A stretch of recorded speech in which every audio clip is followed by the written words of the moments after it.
Sabiduría de pie, escuchemos el santo evangelio. Paz a todos. Y a tu espíritu. Proclamación del santo evangelio según San Mateo. Atendamos. Gloria a ti, Señor, gloria a ti. En aquel tiempo, cuando Jesús oyó que Juan había sido entregado, se retiró a Galilea, y dejando Nazaret, vino a residir en Cafarnaún, junto al mar, en el término de Zabulón y Nectalí, para que se cumpliese el oráculo del profeta Isaías. Tierra de Zabulón, tierra de Nectalí, camino del mar, allende el Jordán, Galilea de los gentiles. El pueblo que habitaba en tinieblas ha visto una gran luz. A los que habitaban en paraje de sombras de muerte, una luz les ha amanecido. Desde entonces comenzó Jesús a predicar y decir: arrepiéntanse, porque el reino de los cielos se ha acercado. Gloria a ti, Señor, gloria a ti.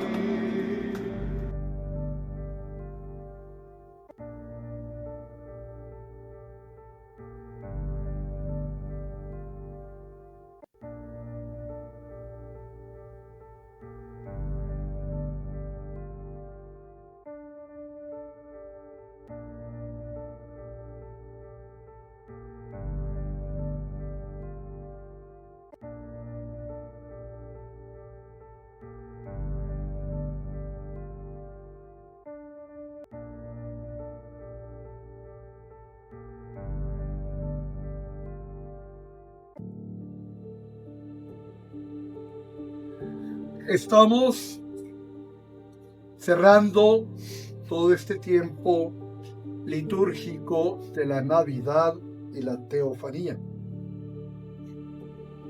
Y este domingo tiene una implicación bien especial. Vamos a procurar entender el Evangelio que hoy nos presenta y la fiesta que hoy celebra la Iglesia. Podríamos decir que hoy estamos celebrando el primer despliegue histórico de la verdad revelada. En el Jordán se manifestó la grandeza y la verdad de Dios. Dios nos contó su intimidad. Nos contó que no es solo, que es una comunidad de amor. Padre, Hijo y Espíritu Santo. El Hijo en el Jordán, el Espíritu Santo que desciende y el cielo que se abre, y el Padre dice: este es mi Hijo amado. Por primera vez la intimidad de Dios queda manifestada, queda expresada. Dios nos cuenta quién es, nos lleva a participar de su realidad, de su verdad, de su intimidad. En el Jordán se revela Dios, se quita el velo, se deja conocer. Pero en Galilea se percibe y empieza a expandirse la luz. El texto empieza hablándonos de todo el trabajo del Bautista, de cómo el Bautista tenía una gran comunidad que lo seguía. Tan importante que el rey le tenía miedo. Cuando el Bautista le decía: vives con una mujer que no es la tuya y eso está mal, el rey mismo le temía y no se atrevía a proceder contra él porque sabía lo que el pueblo pensaba del Bautista. Tan importante que los sumos sacerdotes le mandan a preguntar: ¿eres tú el Mesías o hay que esperar otro? A Jesús no se lo preguntaron, a él sí. Tenía una gran cantidad de seguidores, pero tenía claro que su función era preparar la venida del Mesías. Por eso lo señala con el dedo: ese es el Cordero de Dios que quita el pecado del mundo. Y dice: ya no me sigan a mí, síganlo a él. Es necesario que yo decrezca para que él crezca. Porque de ese yo no soy digno siquiera de desatar las correas de sus zapatos. Tiene clara su misión, a pesar del liderazgo, a pesar de lo destacado que era en medio de su comunidad. No pierde en ningún momento el sentido claro de quién es. Y entonces con el Bautista se cierra el Antiguo Testamento. Es el último profeta del Antiguo Testamento. Y se inicia el Nuevo Testamento. El Bautista entonces, una vez que envía a sus discípulos con Jesús, Herodes lo manda a poner preso. Y Jesús se va a Galilea. El profeta Isaías va a decir, Galilea de los gentiles, hablando de que es un pueblo absolutamente pervertido, donde la pureza del judaísmo, el judaísmo exigía la pureza. Un judío solo se podía casar con una judía. Había sido quebrantada. Era un pueblo de mezclas, de razas, de costumbres, de tradiciones. En todo ese país, en toda esa Palestina, que es una franja de territorio que empieza con un lago arriba y otro lago abajo, y 383 kilómetros de largo, unidos por un río. Esa es la geografía del pueblo de Israel. Arriba el lago de Galilea, la única región fértil. En la medida que va bajando el río Jordán para llegar a la mayor depresión que hay sobre el planeta, que es el Mar Muerto, el terreno empieza a ser árido, hasta que llega al gran desierto de Arabia. En todo ese recorrido entonces, donde cada vez es más árido, donde cada vez hay menos posibilidades de cultivo, de sobrevivencia, la región de Galilea es entonces la región fértil, y había gente de muchísimas partes, y las costumbres se habían pervertido. Jesús sale de Jerusalén y se va a Galilea. Sale del río Jordán para Galilea, no huyendo. Él no está huyendo. Él respeta los tiempos del Padre. Y se va porque sabe que al quedarse, si cogieran al Bautista, muy fácilmente lo iban a detener a él. Y al contrario de lo que la gente piensa de dioses mágicos, en todos los momentos la enseñanza de la palabra de Dios es lógica y transcurre dentro de esa lógica humana. Jesús, como yo soy Dios, me expongo a cualquier peligro, no tenía sentido. O sea, no es una exacerbación de ideas, sino que es una concreción de pensamiento lógico. Y se va a Galilea, se va al centro de la corrupción del pueblo de Israel. Jesús no ataca el mal desde fuera. Él lo conoce desde lo profundo. Llega a la intimidad de la herida. Eso va a ser evidente en la resurrección. ¿Dónde va? Al infierno mismo. Y desde allí vence el poder de la muerte. Ahora va al sitio de corrupción y de pecado del pueblo de Israel para desde allí empezar a iluminar con esa luz fabulosa que había recibido por la revelación del Padre mientras era bautizado en el Jordán. En el Jordán se dio la revelación, pero la manifestación y el inicio del ministerio público se da en Galilea. Y desde allí Jesús comienza a atraer a todos a la luz salvadora, a la luz del mundo. Juan entonces ha cumplido su misión. Juan es la voz. Jesús es el logos, es el verbo. Es el mensaje salvífico de Dios hecho acción. El logos, el verbo. Y entonces decrece Juan para que Jesús crezca. La Galilea de los gentiles es el lugar de la oscuridad, de la marginalidad, de la incertidumbre.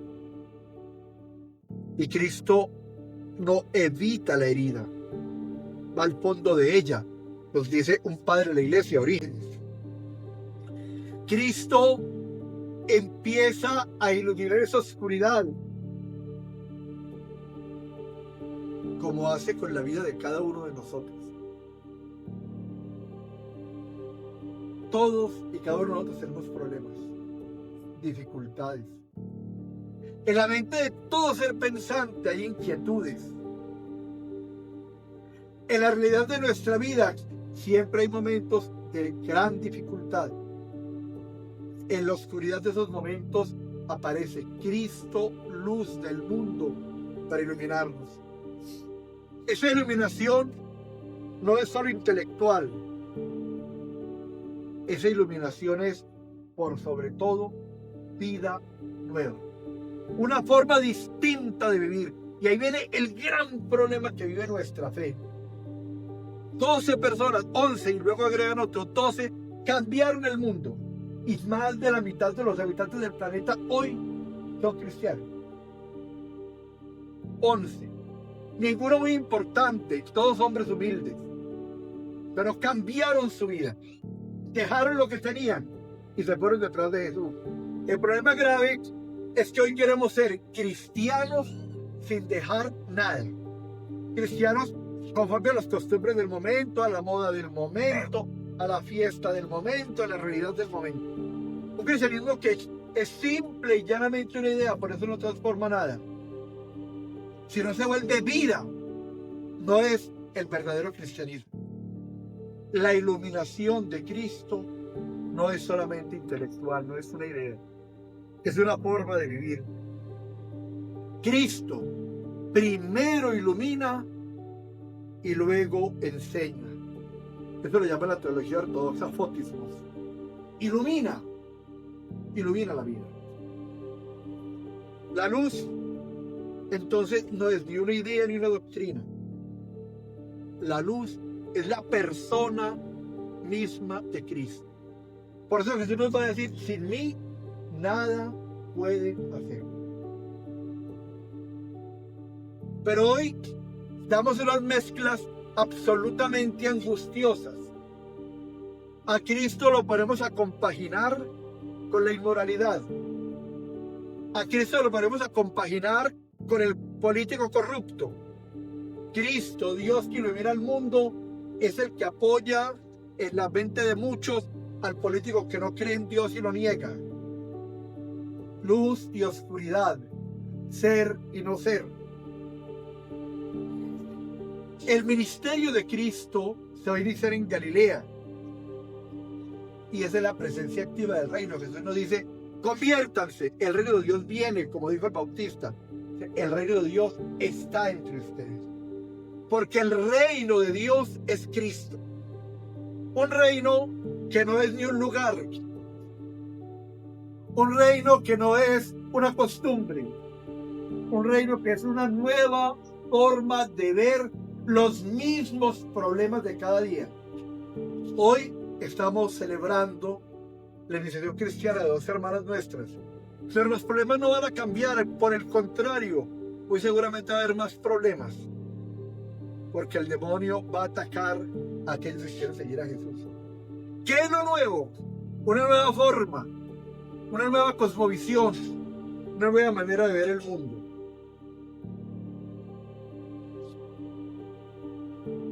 Este proceso es al que incita a Jesús y lo llama conversión. Nosotros los ortodoxos le decimos metanoia.